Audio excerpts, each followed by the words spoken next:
This story is titled, Gold Digger Mom Stole My Entire College Fund to Fund Her Lifestyle. So I did this, and she is begging now. Hey everyone, we put a lot of time and effort into finding these stories to keep bringing you the best content. If you enjoy what I do, it would mean the world if you hit that subscribe button. Your support really makes all the difference and keeps this journey going strong. Thanks so much for being here with me. Now let's start the video. OP starts by saying, Hey Reddit, for some context, I'm a 19-year-old college student who still lives at home with my mom. It's not exactly a dream setup, but with how expensive tuition is, it made sense financially. Plus, I've always been kind of a family-first person, even though that doesn't always go both ways in my family. So, here's the thing. I'm broke. Like, working 2 shifts at a diner to barely scrape by kind of broke. Between classes, I spend most of my time busting my butt at work to save for tuition, books, and hopefully, a chance to transfer to a better school next year. My dream is to study business administration at a university that's out of state, somewhere far away from my current situation. My mom, though, she's 50 and spends most of her time dreaming about her next big move. If you ask her, she's got these big ideas that are always just around the corner. But honestly, she's never really followed through on anything. To give you an idea, in the last 5 years, she's tried selling handmade jewelry, flipping furniture, and even running an MLM. Yes, the boss babe kind. Every single time, it's ended in disaster, and she's just shrugged it off like it's no big deal. Now, I know that might sound harsh, but I promise I've been supportive, probably more than I should be. I've given her pep talks, helped her set up Etsy accounts, even taken photos of her crafts for social media. But the problem is, none of her plans ever seem to stick. She's great at starting things, but once the novelty wears off, she loses interest. And guess who's left picking up the pieces when it all falls apart? That would be me. Even though I don't make much, I've always contributed to the household expenses. I pay for groceries, utilities, and even chip in for random things like Wi-Fi or my mom's endless Amazon orders.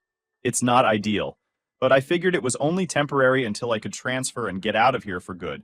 Anyway, a few months ago, my mom sat me down for one of her serious talks. She said she had a brilliant idea for a boutique business she wanted to start. She was so excited, going on and on about how this was going to be her breakthrough, and how she'd finally be able to turn our lives around. At first, I was like, okay, cool. I'm glad she's motivated. But then she dropped the bomb. She wanted me to help fund it. Now, let me be clear. I don't have $7,000 just lying around. The only reason I even have that much saved up is because I've been working nonstop since high school. Every single dollar has been squirreled away for my dream of transferring schools. This money isn't just savings, it's my future. But my mom didn't see it that way. She told me that family supports family, and that I should see this as an investment in her potential. She promised she'd pay me back as soon as the business took off, saying I'd get my money back tenfold. I told her I needed to think about it. I mean, on one hand, she is my mom, and I felt this pressure to help her. But on the other hand, I knew her track record. She'd never followed through on anything before. So why would this time be any different? That night, I couldn't sleep. I kept running the numbers in my head, trying to figure out if I could afford to take this risk. I couldn't. But the guilt was eating away at me. My mom is really good at making you feel like a terrible person if you don't go along with what she wants. She cried, saying this was her last chance to make something of herself, and that I was being selfish for not believing in her. After 2 days of constant pressure, I finally caved. I withdrew the money from my savings account and handed it over to her. She was over the moon, hugging me and calling me her hero. For a brief moment, I thought, maybe this will work. Maybe she'll prove me wrong. Boy, was I wrong.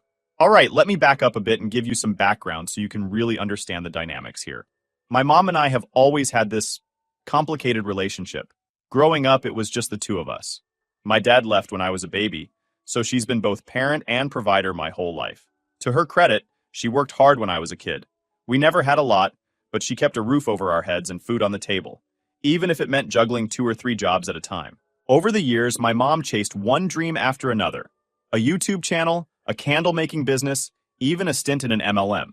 Every time she started with enthusiasm, but quickly lost interest, leaving behind nothing but debt and excuses. By the time I graduated high school, I'd learned not to get too invested in her projects. I mean, I wanted to support her, but it was hard to take her seriously when she never stuck with anything. Still, she's my mom, and I felt like it was my job to be there for her, even when she made bad choices. Meanwhile, I was trying to figure out my own life. I've always been pretty independent, mostly because I had to be. I started working as soon as I was old enough, juggling school and part-time jobs to save for college. My plan was simple: work hard, get good grades, and eventually transfer to a better school where I could really thrive. Living at home was supposed to be a temporary thing. I figured it would save me money while I knocked out my general education classes, and then I'd be out of there. But the reality of living with my mom was a lot more draining than I expected. For one thing, she treated me like her personal assistant. Need groceries? I'd better pick them up after work. House needs cleaning? That's on me too. And don't even get me started on the bills. Even though I was technically a dependent, I was paying for way more than my fair share. At first, I didn't mind too much. I mean, I lived there, so it seemed fair to help out. But as time went on, it became clear that my mom was relying on me way more than she should have been. She wasn't working anymore, so everything from the water bill to the Wi-Fi fell on me.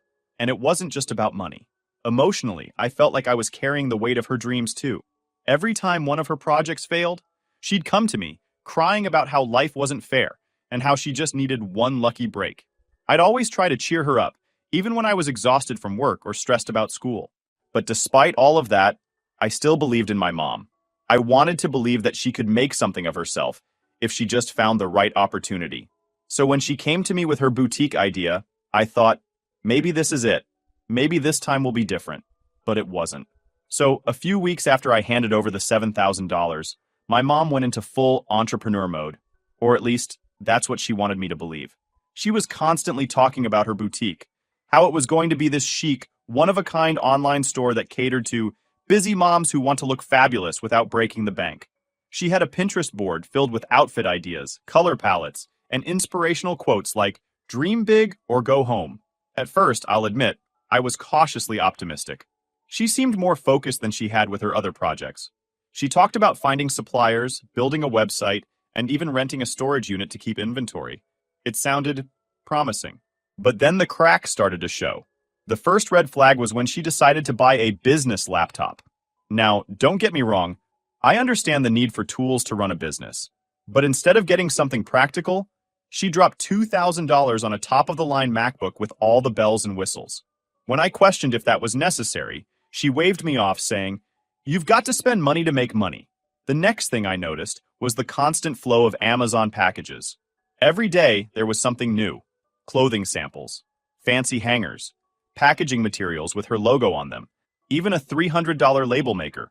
Our tiny living room started to look like a warehouse. I asked her how much she'd spent so far, and she brushed me off with, "It's all part of the investment." I started to worry when I realized she hadn't actually done anything to set up the business itself. There was no website, no official business registration, no marketing plan, just a pile of random stuff she'd bought. Whenever I asked her about it, she'd get defensive and say, "I'm working on it, okay? These things take time." The breaking point came when I overheard her on the phone with one of her friends. She was talking about how she was planning to use some of the money I'd given her to treat herself for all the hard work she'd been doing. She mentioned booking a spa day and buying a new purse. I confronted her that same night. I told her I was worried that she wasn't using the money the way she'd promised, and that I needed to see some kind of progress. Her reaction? She laughed. She actually laughed in my face and said, "You're acting like I owe you something. Relax, I've got it under control." That was when I realized she didn't see this as a loan at all. To her, it was free money, my money, that she could use however she wanted. Things escalated quickly after that. I started keeping a closer eye on what she was doing, and the more I saw, the angrier I got. She wasn't working on the boutique at all. Most days, she'd sit on the couch scrolling through Instagram or binge-watching some random show on Netflix. If I tried to bring up the business, she'd snap at me, saying I was stressing her out and that Rome wasn't built in a day. I tried to stay calm, but it was impossible. This was my savings, my future, that she was blowing on nonsense. I reminded her over and over that she'd promised to pay me back, but she always had some excuse. "I just need a little more time," she'd say. "Once things get rolling, you'll get every penny back." It wasn't just about the money, though. It was the way she made me feel like I was the bad guy for even bringing it up. She'd say things like, "You don't understand how hard it is to start a business," or, "If you can't trust your own mother, who can you trust?" One day, I found out she had lied about something pretty major. She told me she'd set up a meeting with a potential supplier, but when I asked how it went, she got all cagey. I did some digging and realized she'd never even contacted the supplier. Instead, she'd spent the day at a nail salon. That was the moment I snapped. I told her, flat out, that I wanted my money back. No more excuses, no more delays. I needed the money back in my account, and I needed it now. Her reaction? Pure drama. She started crying, saying I was heartless and selfish for not supporting her dream. She accused me of being ungrateful for everything she'd done for me over the years, like raising me as a single mom. Then she pulled the ultimate gaslight, claiming we'd never agreed on it being a loan in the first place. And that's when she said the words that changed everything. It was a gift. A gift? I couldn't believe what I was hearing. I told her point blank that this was not what we agreed on. I reminded her of the countless times she'd promised to pay me back, but she just rolled her eyes and said, "You're too young to understand how life works." At that point, I realized there was no reasoning with her. She wasn't going to give me my money back, not because she couldn't, but because she didn't want to. She saw it as her money now, and nothing I said was going to change that. For a few days, I felt completely defeated. I'd worked so hard to save that money, and now it was gone, just like that. I tried to focus on school and work, but it was hard not to feel resentful every time I saw her sitting on the couch, doing nothing to fix the mess she'd created. But then I had an epiphany. I didn't have to put up with this anymore. In the weeks following my mom's "it's a gift" declaration, I hit rock bottom emotionally. I wasn't just mad, I was gutted. That money wasn't just sitting in a jar waiting to be spent, it was the sum total of years of hard work. Every late night shift, every holiday I skipped to work extra hours, every single time I said no to hanging out with friends because I was saving for my future, it was all for nothing. The betrayal wasn't just about the money, though. It was the sheer audacity of my mom pretending like this was normal, like I was somehow the villain for wanting back what was rightfully mine. And to add salt to the wound, she carried on as if nothing had happened. She kept posting on Facebook about her entrepreneurial journey, uploading stock photos of boutique items with captions like, "Dreaming big things." Stay tuned for my next chapter. Meanwhile, there was no chapter. There was no boutique. There wasn't even an attempt.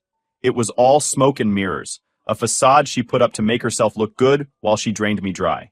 I tried to focus on school, but I couldn't shake the anger. Every time I sat down to study, my mind wandered back to that $7,000. I couldn't stop imagining all the things I could have done with it.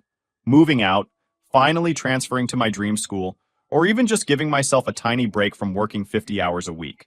Instead, I was stuck living paycheck to paycheck while my mom treated herself to spa days and takeout. The worst part? She didn't even feel bad. She walked around the house like she was some kind of visionary, talking about how success is right around the corner. Meanwhile, the bills were piling up. I'd overhear her on the phone with her friends, laughing about how she was manifesting abundance while I was struggling to scrape together enough money to pay for textbooks. The resentment started to eat away at me. It wasn't just about getting my money back anymore. It was about making her feel even a fraction of the pain she'd caused me. I wanted her to realize how much she'd screwed me over, and I wanted her to suffer for it. But revenge wasn't as simple as just confronting her again.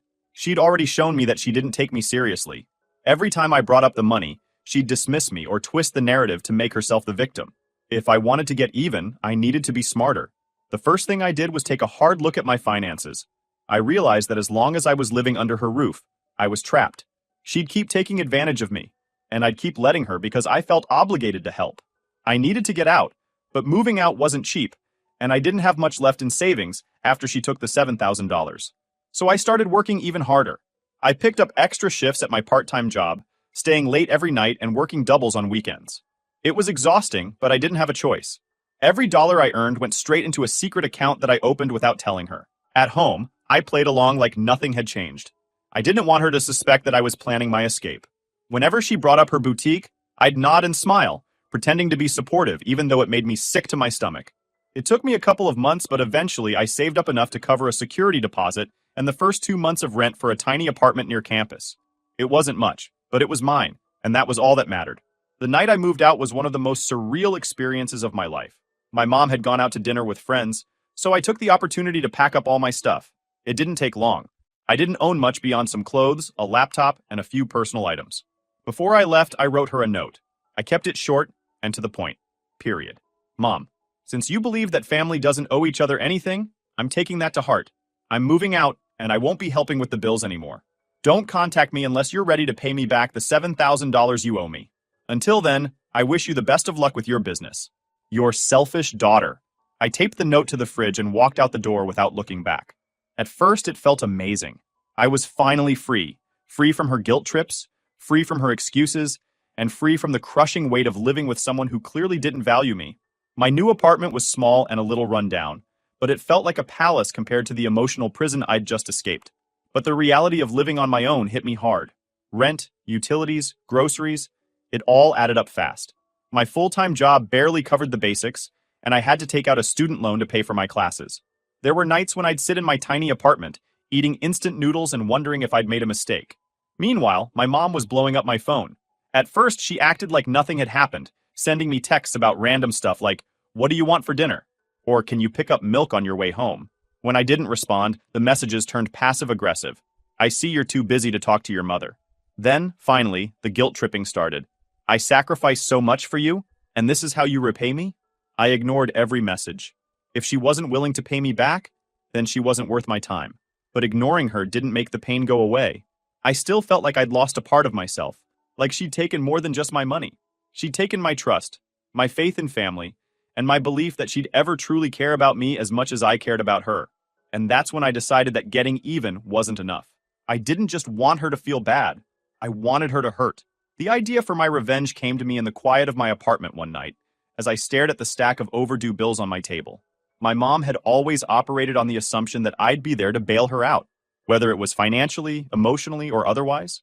She saw me as her safety net, someone she could take advantage of without consequence. But what if I removed that safety net entirely? I knew her weakness. She depended on appearances. My mom was obsessed with how people saw her. In her world, she was the selfless, hardworking single mother who did everything for her ungrateful daughter. But what if I exposed the truth?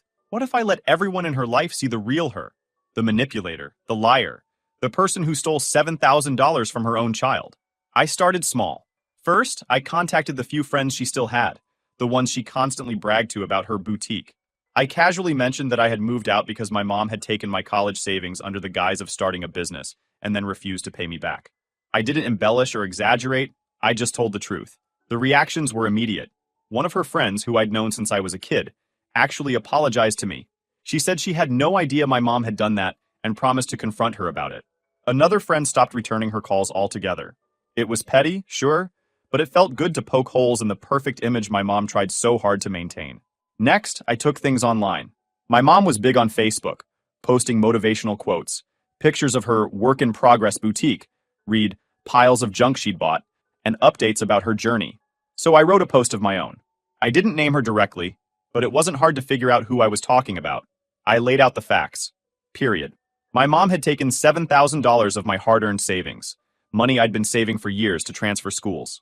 She promised it was a loan and swore she'd pay me back, only to later claim it was a gift. She hadn't made a single effort to start her business, instead using the money to fund her own luxuries. I ended the post with this period. I've moved out and cut ties for now, not because I don't love her, but because I refuse to let her take advantage of me any longer. Family is supposed to support each other, not exploit each other. I hope she learns that before it's too late. The post blew up. People shared it, commented on it, and even messaged me privately to offer support. A few people who knew my mom personally reached out to say they were shocked and disappointed in her. Others, strangers mostly, told me they'd gone through similar situations and encouraged me to stay strong.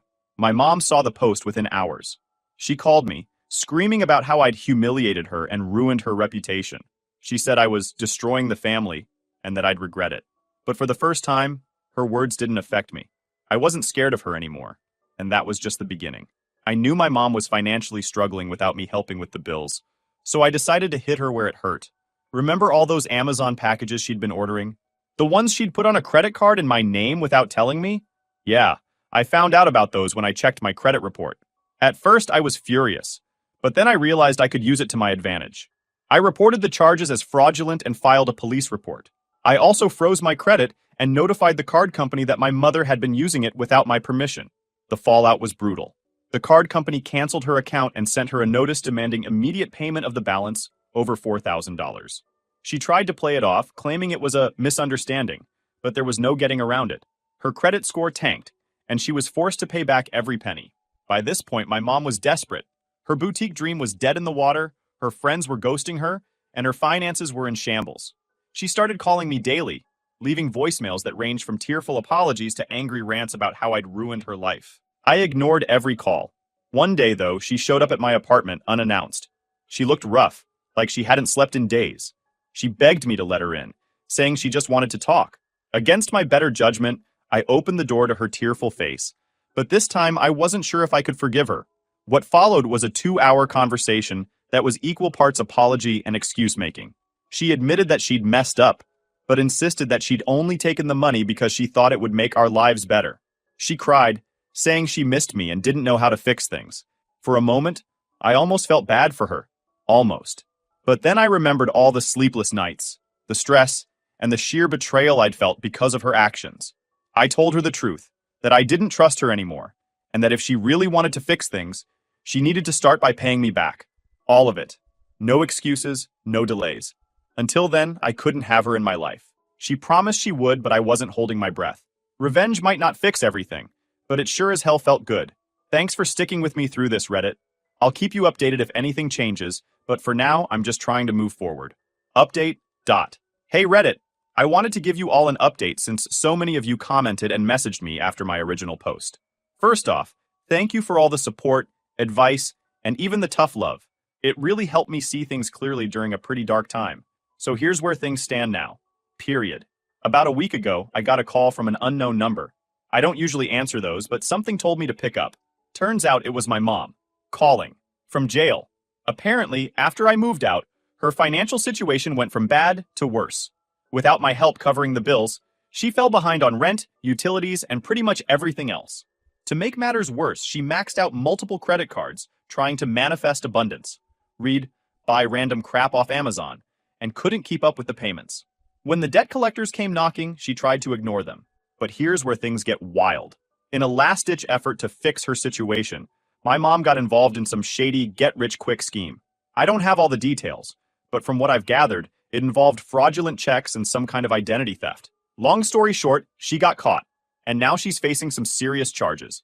She called me from jail, crying and begging for my help. She said she needed bail money, $10,000 to be exact, and that I was the only person she could count on. She went on and on about how she'd learned her lesson, how jail had been a wake-up call, and how she was ready to turn her life around. For a split second, I felt a pang of guilt. I mean, this is my mom we're talking about. But then I remembered all the times she manipulated me, took advantage of my kindness, and betrayed my trust. I thought about the $7,000 she stole from me, the sleepless nights, the constant stress, and how she never once truly apologized for any of it. I took a deep breath and told her the truth. I said, "Mom, I hope this really is a wake-up call for you, but I can't help you. Not this time. You need to figure this out on your own." She lost it. She started screaming about how I was abandoning her, and how she sacrificed everything for me as a single mom. She even threw in some guilt-trippy lines about how families should stick together no matter what. But you know what? I didn't budge. I calmly told her that this wasn't my responsibility. I reminded her that she's the one who made these choices, and it's up to her to face the consequences. I said I hoped she'd use this time to reflect and come out a better person, but that I wasn't going to bail her out, literally or figuratively. Then I hung up.